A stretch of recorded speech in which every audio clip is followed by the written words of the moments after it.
ఇటు అల్లూరు జిల్లాలో ఏజెన్సీ బంద్ కొనసాగుతోంది. జీవో నంబర్ 3ని పునరుద్ధరించాలని డిమాండ్ చేస్తున్నారు. 170 యాక్ట్ పటిష్టంగా అమలు చేయాలని గిరిజనులు డిమాండ్ చేస్తున్నారు. అయితే బంద్ను విచ్ఛిన్నం చేయాలని కూటమి ప్రభుత్వం కుట్రలు పన్నుతోంది. పాడేరు బస్ డిపో వద్ద ఆందోళనకు దిగిన ఆదివాసీ గిరిజన సంఘం జేఏసీ నేతలను పోలీసులు నెట్టేయడం ఉద్రిక్తతకు దారితీసింది. పాడేరు బంద్కు సంబంధించిన పూర్తి డీటెయిల్స్ మా ప్రతినిధి నాయుడు అందిస్తారు.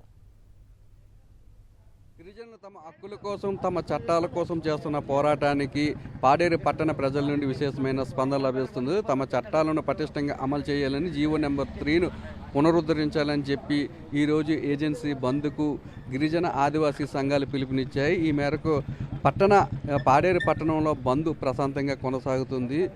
వ్యాపారవేత్తలు, వాణిజ్య సముదాయాలను స్వచ్ఛందంగా మూసివేశారు. అత్యవసర సేవలు మినహాయిస్తే ఎవరు కూడా రోడ్డు మీదకి ప్రజలు రావడం లేదు. బంద్ను విచ్ఛిన్నం చేయాలని ప్రభుత్వం అనేక కుట్రలు పన్నినప్పటికీ, వ్యాపారవేత్తలు షాపులు తెరవాలని బెదిరించినప్పటికీ కూడా వ్యాపారవేత్తలంతా కూడా స్వచ్ఛందంగా తాము బంద్లో పాల్గొంటామని, తమ వాణిజ్య సముదాయాలు, వ్యాపార సముదాయాలన్నింటినీ కూడా మూసివేస్తామని చెప్పి అటు పోలీసులకు కానీ ఇటు అధికారులకు కానీ స్పష్టం చేయడం జరిగింది. మరోవైపు రవాణా వ్యవస్థ కూడా పూర్తిగా స్తంభించింది. ఇక్కడ ప్రస్తుతం మన పాత బస్టాండ్ స్టేషన్లో ఉన్నాము. ఇది పాడేరులో ప్రముఖ వాణిజ్యమైన కేంద్రము. నిత్యము ఏజెన్సీ ప్రాంతంలో చుట్టుపక్కల ప్రాంతాల నుండి కానీ ఇటు మైదాన ప్రాంతం నుండి కానీ పెద్ద ఎత్తున ఇక్కడ వ్యాపారం వచ్చిన ప్రజలతో వ్యాపారం జరుగుతుంటుంది. ఈ సెంటర్ కిటకిటలాడుతుంటుంది.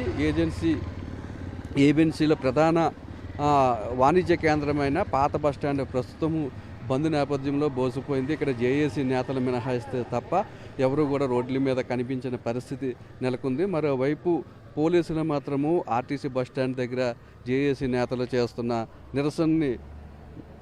నిరసనకారుల మీద తమ ప్రతాపం చూపించారు. వాళ్ళని పక్కకు నెట్టివేసి బస్సులను బలవంతంగా బయటికి తీసుకువచ్చే ప్రయత్నం చేస్తున్నారు. ఆ ఒక్క సంఘటన మినహాయిస్తే బంద్ అంతా ప్రశాంతంగా కొనసాగుతుంది. అన్ని వర్గాల ప్రజలు స్వచ్ఛందంగానే ఈ బంద్కు సహకరించిన పరిస్థితి అయితే మనకి కనిపిస్తుంది. ఇక్కడ చూడవచ్చు, వరుసగా ఏ షాపును కూడా ఇప్పటి వరకు తీయలేదు. ఉదయం 7 గంటల నుండే ఇక్కడ షాపులన్నీ కూడా తీసే పరిస్థితి పాడేరులో మనకు కనిపిస్తుంది. కానీ ఈరోజు బంద్ నేపథ్యంలో సమయం 10 దాటుతున్నప్పటికి కూడా ఎక్కడ కూడా ఈ షాపులు కూడా మూసివేశారు. మరోవైపు గిరిజన విద్యార్థి జేఏసీ సంఘాలు చేస్తున్న పోరాటానికి కానీ లేదంటే ఉద్యమానికి కానీ వైఎస్ఆర్సీపీ సంపూర్ణ మద్దతు ప్రకటించింది. ఈ ఉద్యమంలో వైఎస్ఆర్సీపీ నేతలు కూడా భాగస్వామ్యం అయ్యారు. ఎన్నికలకు ముందు ఏవైతే చంద్రబాబు నాయుడు జీవో నెంబర్ 3ని పునరుద్ధరిస్తారని కానీ లేదంటే దాన్ని తీసుకువస్తానని కానీ హామీ ఇచ్చారో ఆ హామీ నిలబెట్టుకోవాలని డిమాండ్ చేస్తున్నారు.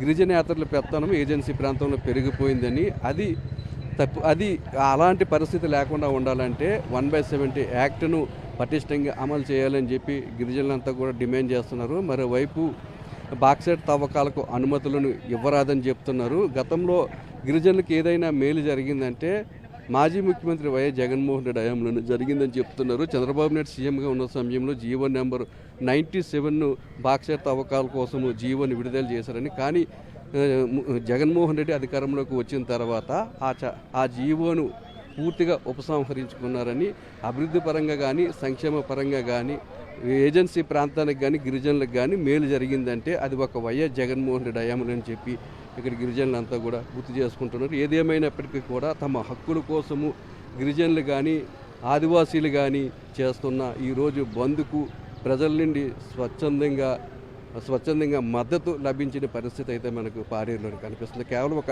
పాడేరులోనే కాదు, అటు రంపచోడవరంలో కానీ ఇటు మన్యం జిల్లాలో కానీ అరకులో కానీ